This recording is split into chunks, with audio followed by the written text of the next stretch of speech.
თანამედროვე ტექნოლოგიები, მედიცინა, სპორტი, შოუ-ბიზნესი, მეცნიერება. ეს არ არის სრული ჩამონათვალი იმ სფეროებისა, რომელსაც ციფრული დაიჯესტის შინაარსი ეხება.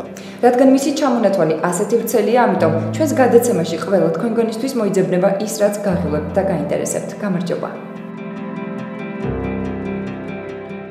წამყვანი კომპანიები კარგა ხანია ზრუნავენ ავტომობილით უსაფრთხო გადაადგილებაზე, ხოლო სიახლე, რომელზეც ახლა ვისაუბრებთ, ნამდვილად შეძლებს ავტოავარიების რიცხვის შემცირებას. Samsung-მა იზრუნა ამ საყოველთაო პრობლემაზე და განსაკუთრებით ადრენალინის მოყვარულ ქართველ მძღოლებზე. სტატისტიკურად ავტოსაგზაო შემთხვევების თითქმის 80% არასწორი გასწრებისას ხდება.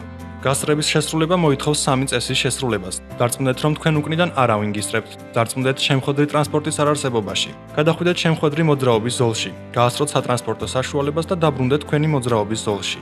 დღეს ჩვენ ვისაუბრებთ თუ როგორ შეიძლება კომპანია Samsung-ის საოცრად უბრალო და ამავდროულად გენიალურმა იდეამ გადაარჩინოს ათასობით ადამიანის სიცოცხლე.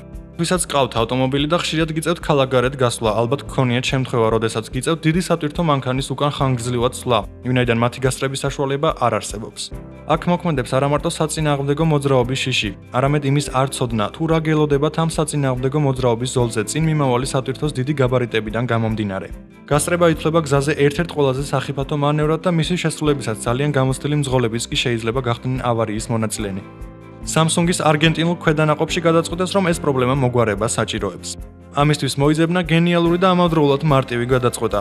ექსპერიმენტის სახით კომპანია Samsung-მა თავისი სატვირთოების წინა ნაწილზე დაამაგრა კამერები, ხოლო უკანა ნაწილზე რამდენიმე ეკრანი. წინ დაყენებული კამერები იღებენ გზის სურათს რეალურ დროში და გადაცემენ უკანა დაყენებულ ეკრანებს. შედეგად ავტომობილებს, რომლებიც მოძრაობენ ასეთი სატვირთოების უკან, შეუძლიათ სრულიად უსაფრთხოდ დარწმუნდნენ იმაში, რომ შემხვედრი მოძრაობის ზოლი თავისუფალია გასწრებისთვის და შესაძლებელია მანევრის დაწყება. სამწუხაროდ მხოლოდ ერთი რამ, ასეთი სისტემა სავარაუდოდ არასდროს არ იქნება გამოყენებული რეალურ გზებზე. იმიტომ რომ სატვირთოების მფლობელებისთვის არ იქნება სარფიანი თითოეული თავისი ავტომობილის აღჭურვა კამერებით და გაბარიტების შესაბამისი მონიტორებით. ამასთან ალბათ გაიზრდება საწვავის ხარჯიც, ვინაიდან სისტემის ელემენტები ზრდიან ზედმეტ მასას. სამყაროში სადაც ფული მართავს, ამას არავინ დათანხმდება.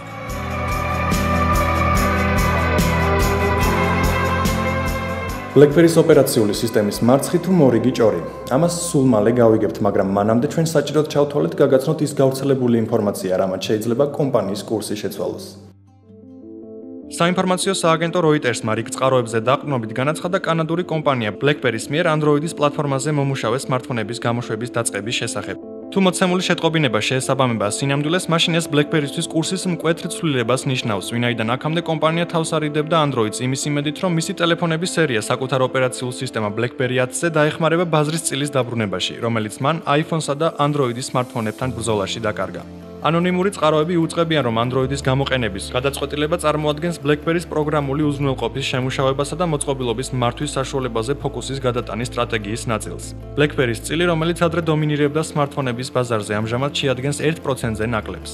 ამჟამად გაურკვეველია ნიშნავს თუ არა BlackBerry-ის Android-ზე გადასვლა 2013 წლის ბაზარზე გამოჩენილ BlackBerry 10-ზე მომუშავე სმარტფონების სერიის გამოშვებაზე უარის თქმას. ჩვენ არ ვაკეთებთ კომენტარს ჭორებსა და სპეკულაციებზე, მაგრამ ჩვენ უწინდებურად ოპერაციული სისტემა BlackBerry 10-ის ერთგულები ვართ, რომელიც უზრუნველყოფს უსაფრთხოებისა და მწარმოებლურობის უპირატესობას. აცხადებს კომპანია ელექტრონულ წერილში წყაროების ინფორმაციაზე კომენტარის სახით. Google-ის მწარმოებელმა უარი თქვა კომენტარზე.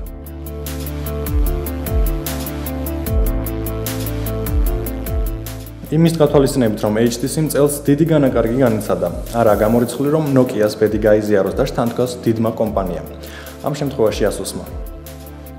კომპანია Asus-ი არ გამორიცხავს სმარტფონების ტაივანის მწარმოებლის HTC-ს შთანთქმის შესაძლებლობას. ამის შესახებ აცხადებს Reuters, Asus-ის ფინანსური დირექტორის David Chang-ის განცხადებაზე დაყრდნობით. ჩვენი მმართველობის თავმჯდომარე განიხილავდა HTC-ს ყიდვის საკითხს ყოველწლიურ საერთო კრებაზე, მაგრამ ჯერჯერობით რეალური შთანთქმის შესაძლებლობა მცირეა, ვინაიდან Asus-ი არის კომპანია, რომელიც ემყარება ბუნებრივ ზრდას, აღნიშნა ბატონმა Chang-მა. ამჟამად HTC-ს არც ისე კარგი დრო უდგას. თავად კომპანიის პროგნოზების თანახმად 2015 წლის მეორე კვარტალში სუფთა წაგება შეადგენს 257-291 მილიონს. მაშინ როცა წინა 4 კვარტალი იყო მომგებიანი. პოზიტიური ფინანსური მაჩვენებლის შენარჩუნება არ მოხერხდა ფლაგმანური სმარტფონის One M9-ის გამოსვლითაც, რომელზეც მოთხოვნა აღმოჩნდა მოსალოდნელზე ბევრად დაბალი. ამავდროულად Asus-ი ამყარებს პოზიციებს მობილურ ბაზარზე. 2015 წლის მაისში ამ კომპანიამ გამოუშვა 1,9 მილიონზე მეტი სმარტფონი, ხოლო ივნისში მოსალოდნელია 2 მილიონ ერთეულის დონეზე მიწოდება. წლის მონაცემებით ASUS-ი ვარაუდობს 25 მილიონამდე ჭკვიანი აპარატების რეალიზებას შარშანდელ 8,5 მილიონთან შედარებით. ასეთ სიტუაციაში HTC-ს თანხმა მისცემდა ASUS smartphone-ების ასორტიმენტის გაფართოებისა და ბაზრის დაპყრობის პროცესის აჩქარების შესაძლებლობას. თუმცა აღნიშნოთ, რომ ჯერჯერობით HTC-ს თანხმის შესახებ ოფიციალური მოლაპარაკებები არ მიმდინარეობს.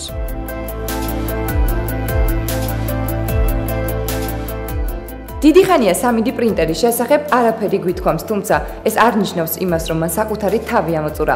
ეს ტექნოლოგია ძალიან სწრაფად პროგრესირდება და კიდევ უფრო მასშტაბურობას გვპირდება. 3D ტექნოლოგიების შესაძლებლობები მუდმივად ფართოვდება და მოიცავს საქმიანობის უფრო და უფრო ახალ სფეროებს. ჰოლანდიურმა კომპანიამ MX3D, რომლის სპეციალიზაციაა რობოტიზირებული ბეჭდვის მოწყობილობების წარმოება, შეიმუშავა რობოტები, რომელსაც შეუძლიათ ფულადი სხიდების აშენება. ყველაფერი იწყება სრული ამ სიტყვის მნიშვნელობით არხის ნაპირებთან დამაგრებული მეტალის ნაჭრებისგან. რობოტები იწყებენ მუშაობას გამდნარი მეტალის მცირე პორციების დამატებით, რომლისგანაც ფაქტიურად ჰაერში იბადება ხიდის კონსტრუქცია. რობოტები შეხვედრის მომენტამდე მიემართებიან ერთმანეთისკენ. პროექტის მნიშვნელობაზე მოკლედ ისაუბრა დიზაინერმა იორის ლარმანმა.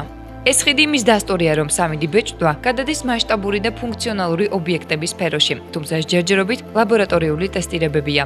პირველი ხიდის მშენებლობა უნდა დაიწყოს 2017 წელს, ხოლო მისი განთავსების ადგილს უახლოეს მომავალში განსაზღვრავენ. 3D ტექნოლოგიების გამოყენების სფეროები მუდმივად ფართოვდება: საყოფაცხოვრებო ელექტრონიკა, მშენებლობა, მედიცინა, კოსმეტიკა, აეროკოსმოსური მეურნეობა. ექსპერტების აზრით, 10 წელიწადში 3D ტექნოლოგიების მოცულობა შეადგენს $25 მილიარდ.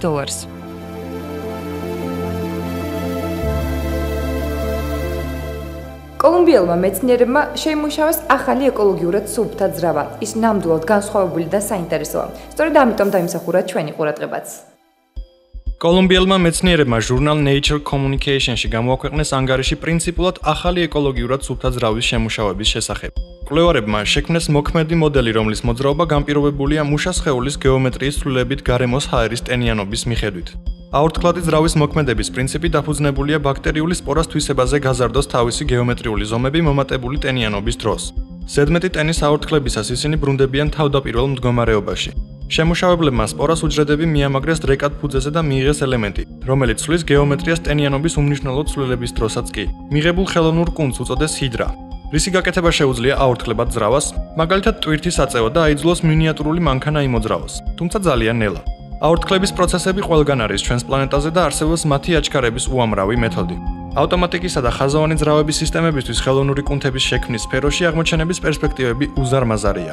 ამასთან მათი მუშაობისთვის საჭირო მხოლოდ წყლის შეზღუდული რაოდენობა, რომელიც არანაირად არ გარდაიქმნება, არამედ ისრუტავს მუშა სხეული და შემდგომ ორთქლდება.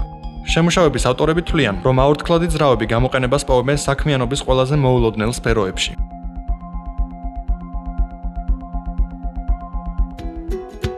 კატები ეს საყვარელი, თუმცა ეგოისტი არსებები, როგორც ჩანს, იმაზე მეტ ყურადღებას იქცევენ, ვიდრე წარმოგვედგინა. ამ ფაქტით დაინტერესდნენ მეცნიერები და საინტერესო აღმოჩენამდე მივიდნენ. როგორც სტატისტიკა ამტკიცებს, კატების მონაწილეობით ვიდეო სიუჟეტის ნახვების რაოდენობა ყველა რეკორდს ამყარებს, რამაც მიისდა მეცნიერები. ასე შარშან YouTube-ზე დარეგისტრირდა 2 მილიონი კატის რგოლი, 26 მილიარდი ნახვით. ჩატარებული კვლევების თანახმად ამ ნახვების პროცესი მაყურებელში დადებით ემოციებს იწვევს, უმჯობესდება ენერგეტიკა. ამის დამადასტურებელი გახდა ინდიანას უნივერსიტეტის მედია სკოლის მკვლევარის ჯესიკა გელ მაირიკის მიერ ჩატარებული გამოკითხვა, რომელშიც მიიღო მონაწილეობა დაახლოებით 7,000 ადამიანმა. ჩვენ ხშირად სიამოვნებით ვუყურებთ ონლაინ ვიდეოს, რომელშიც მონაწილეობენ კატები, თუმცა აქამდე არ ჩატარებულა არანაირი კვლევა თუ რატომ ვაკეთებთ ამას და რა გავლენას ახდენს ეს ჩვენზე, ამბობს ჯესიკა. მონაწილეების აბსოლუტურმა უმრავლესობამ დაადასტურა, რომ ნახვის შემდეგ თავს გრძნობენ უფრო ენერგიულად და პოზიტიურად, ხოლო მიღებული სიამოვნება მძიმე ფიქრებს აკარწყლებს. ჯესიკა დარწმუნებულია, რომ მომავალში საყვარელი კატების ვიდეოების ნახვა ფართო გამოყენებას პოვებს, პეტ თერაპიის არაძვირადღირებული და აბსოლუტურად მისაწვდომი მეთოდის სახით.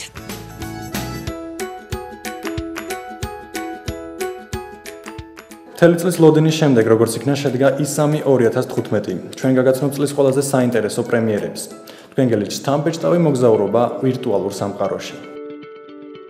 I3 2015-ზე კომპანია Microsoft-მა თავის კონფერენციაზე განაცხადა იმის შესახებ, რომ Xbox One-ს მალე ექნება უკუთავსებადობის ფუნქცია Xbox 360-დან. თქვენ შეძლებთ თამაშების, რომელშიც თქვენ ჩადეთ თქვენი ფული და დრო, Xbox One-ზე გაშვებას განაცხადა Xbox-ის ხელმძღვანელმა Phil Spencer-მა. ამ შესაძლებლობით სარგებლობისთვის მომხმარებელმა უნდა ჩადოს Xbox One-ში Xbox 360-ის ორიგინალური დისკი და ჩატვირთოს თამაშის ციფრული ვერსია. Xbox Marketplace-ზე ნაყიდი კოპიების მფლობელები მიიღებენ თავისი ბიბლიოთეკიდან პროექტების ჩამოტვირთვის შესაძლებლობას. ჩვენ არ გამოგართმევთ ფულს იმაში, რაც უკვე გაგაჩნიათ დამატა სპენსერმა. Xbox One-ის preview პროგრამის მონაწილეებს ახლა უკვე შეუძლიათ რამდენიმე პროექტის მოსინჯვა, მათ შორის სცენაზე ნაჩვენები Mass Effect-ის. წლის ბოლოს უკუთავსებადობა ხელმისაწვდომი იქნება მოწყობილობის ყველა მფლობელისთვის. თავდაპირველად ამ ფუნქციის მხარდაჭერა ექნება 100-ზე მეტ თამაშს, მაგრამ შემდეგ კომპანია გვპირდება ბიბლიოთეკის მუდმივ გაფართოებას.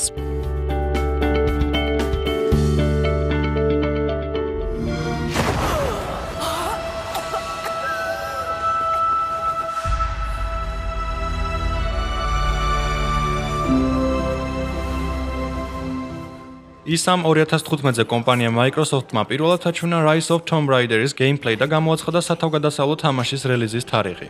ის გამოვა ამ წლის 10 ნოემბერს და იქნება Xbox One-ისა და Xbox 360-ის დროებითი ექსკლუზივი. თუ 2013 წლის Tomb Raider-ში ლარა და მისი მეგობრები გაემგზავრნენ იაპონიის კუნძულ იამატაიზე. სიკველში ისინი ეწევიან ციმბირს. ისინი ეძებენ მითიურ ქალაქ კიტერს, რომელშიც ლეგენდის თანახმად დამალულია მარადიული სიცოცხლის საიდუმლო. შემუშავებლებმა ყური უგდეს აუდიტორიას და გადაწყვიტეს Rise of Tomb Raider-ში რაც შეიძლება მეტი საგანძურების დამატება და დიდი აქცენტის გაკეთება კვლევებზე და არა სროლებზე. ამინდის პირობები მუდმივად შეიცვლება, ხოლო იარების განკურნებისთვის მთავარ გმირს მოუწევს ბალახების ძებნა.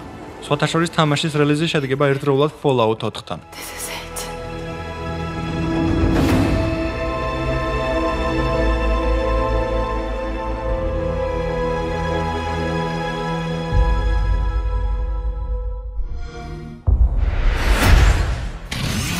Microsoft-ის კონფერენციაზე დაანონსებული Gears of War Ultimate Edition-ის ხელახალი გამოცემა Xbox One-ისთვის PC-ზეც გამოვა. ამის შესახებ განაცხადა სტუდია The Coalition-ის ხელმძღვანელმა Rod Fergusson-მა E3 2015-ზე კონფერენციის დროს.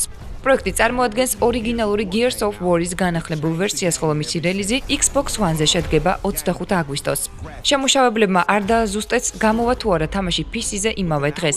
Ferguson-მა დაამატა, რომ პერსონალური კომპიუტერების ვერსიას ექნება 4K-ის მხარდაჭერა DirectX 12, კადრების სიხშირის შეზღუდვის არარსებობა და Xbox One-თან შედარებით უფრო ხარისხიანი გრაფიკით. ასევე გვპირდებიან უამრავ ცვლილებას და გაუმჯობესებას. ორიგინალსა და ახალ გამოცემას შორის სხვაობის შესახებ Ferguson-მა განაცხადა, რომ განახლებული ვერსიის თითოეული ელემენტი იქმნებოდა ფაქტიურად ნულიდან. როდესაც კონფერენციის წამყვანმა იკითხა Gears of War 4-ის PC ვერსიის შესახებ, Ferguson-მა მოუწოდა მოვლენების განვითარების ლოდინისკენ. Register for the beta now.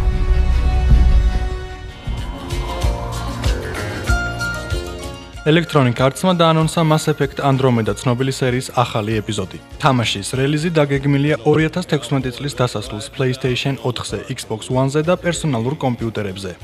თუმცა ჩვენ არ შეგვიძლია გაგიზიაროთ დეტალების დიდი რაოდენობა. ტრეილერითა და სახელწოდებით თქვენ მიხვდებით, რომ ეს იქნება სრულიად ახალი თავგადასავალი. თამაშის მოვლენები განვითარდება ბევრად უფრო გვიან, ვიდრე ორიგინალური ტრილოგიის სიუჟეტი, აღნიშნა BioWare კანადას გენერალურმა მენეჯერმა Aaron Flynn-მა. თქვენ მოგიწევთ ახალი galaktikis Andromedas შესწავლა. ჩვენ შევქმნით ეს ტრეილერი ჩვენ სათამაშო ძრავზე Frostbite. და ვგეგმავთ, რომ გარეგნულად ფინალური ვერსია იქნება ისეთივე იმის გათვალისწინებით, თუ რამდენი დრო გვაქვს რელიზამდე. შემდგომში ჩვენ შევქმნით უკეთეს ვიზუალურ შემადგენელს. დაამატა Flynn-მა. მიუხედავად იმისა, რომ მთავარი გმირი არ იქნება შეპარდი და სხვა პერსონაჟებიც ახალია, BioWare-ს გააჩნია შესანიშნავი იდეები იმასთან დაკავშირებით, თუ როგორ უნდა მოხდეს ახალი თამაშისა და ორიგინალური ტრილოგიის მოვლენების დაკავშირება.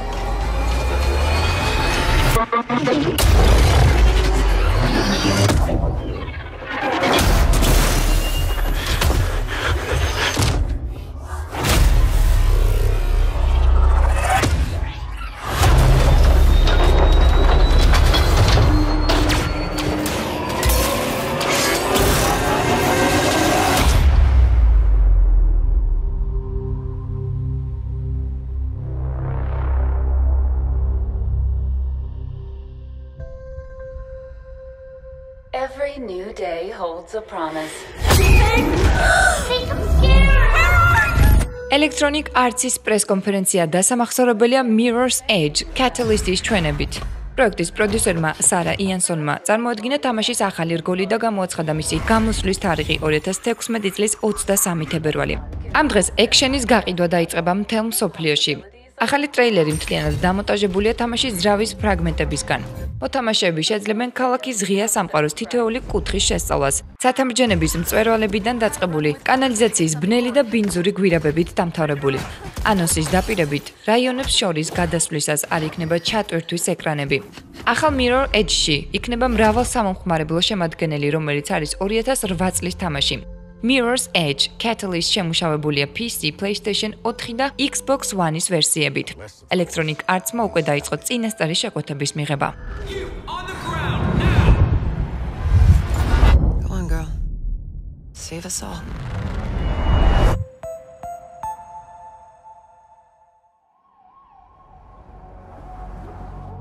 Icons. კომპანია Electronic Arts-მა გამოფენაზე E3 2015 თავისი პრესკონფერენციის დროს წარმოადგინა საბოლოო პროექტის Need for Speed-ის ახალი ტრეილერი. აცხადებენ, რომ სიახლის გაყიდვა დაიწყება უკვე შემოდგომაზე, 2015 წლის 3 ნოემბერს. შემუშავებით დაკავებულია სტუდია Ghost Games, ხოლო პლატფორმების სიაში შევიდა მხოლოდ დიდი სამეული PC, PlayStation 4 და Xbox One. გაგრძელების ძირითადი იდეა ფრენჩაიზის სრული გადატვირთვა და წარმომავლობისკენ დაბრუნება. სერია ვითარდებოდა 20 წელი და ახლა 1 წლიანი შესვენების შემდეგ ჩვენ უშვებთ თამაშს, რომლის შექმნა ყოველთვის გვინდოდა, განაცხადა სტუდია Ghost Games-ის აღმასრულებელმა პროდიუსერმა მარკუს ნილსონმა. ახალ Need for Speed-ში მოთამაშეებს ელოდებათ რთული სიუჟეტი, რომლის საფუძველშია 5 ნამდვილი ავტოკუმირის ისტორიები, რომელთაგან თითოეული წარმოადგენს რეალური სამყაროს გარკვეული კულტურის ხაზს, ნათქვამია ანონსში. ეს შთააგონებს მოთამაშეებს გამოსადონ თამაშის 5-ვე ხერხი და დატკნენ. How will they remember you?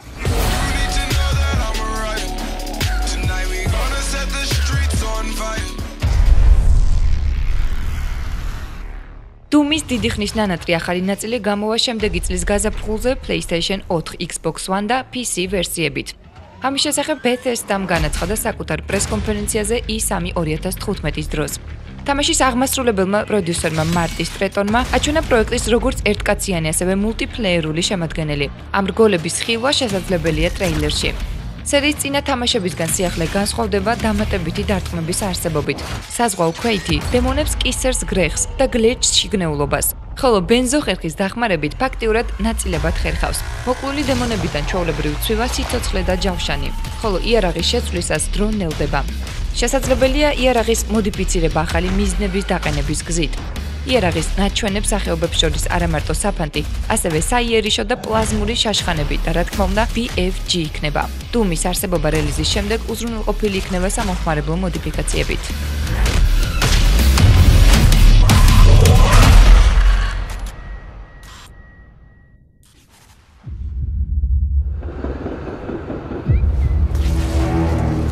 In its wake came an age of silence. Final Fantasy 7-ის რიმეიკის ანონსი გახდა E3 2015-ზე Sony-ის პრესკონფერენციის ერთ-ერთი ყველაზე შთამბეჭდავი მომენტი.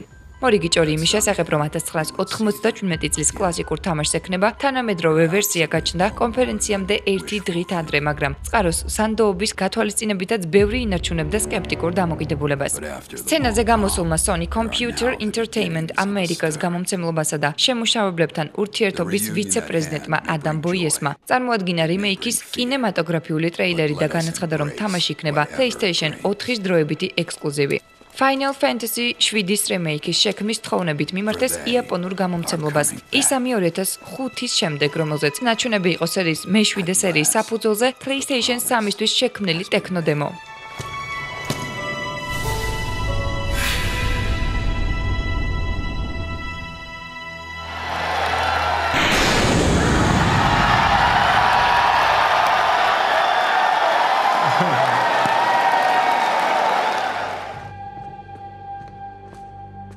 Nate, come on.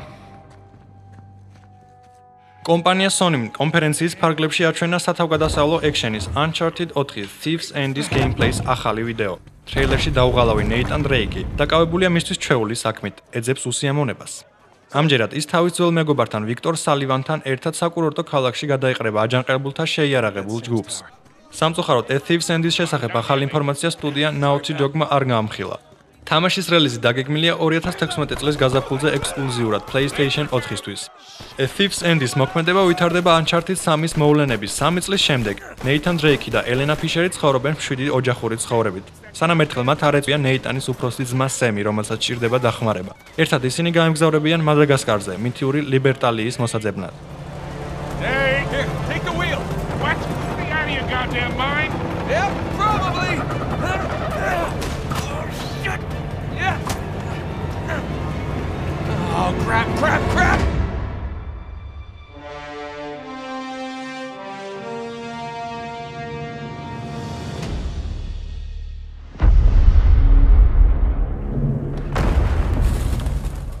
სტუდია დაისმა წარმოადგინა შუთერის Star Wars Battlefront-ის გეიმპლეის რგოლი. აღნიშნულია, რომ ვიდეო ჩაწერილი იყო თამაშების პრე-ალფა ვერსიის საფუძველზე.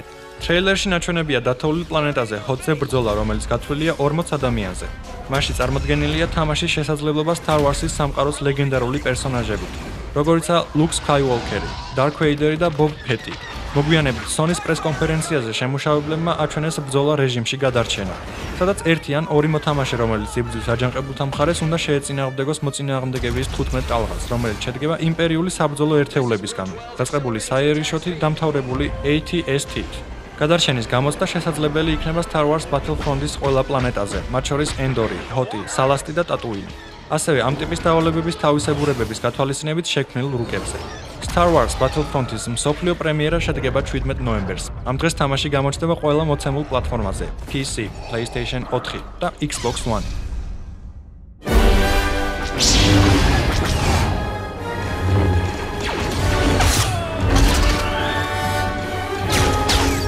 The walker is exposed. Take it out.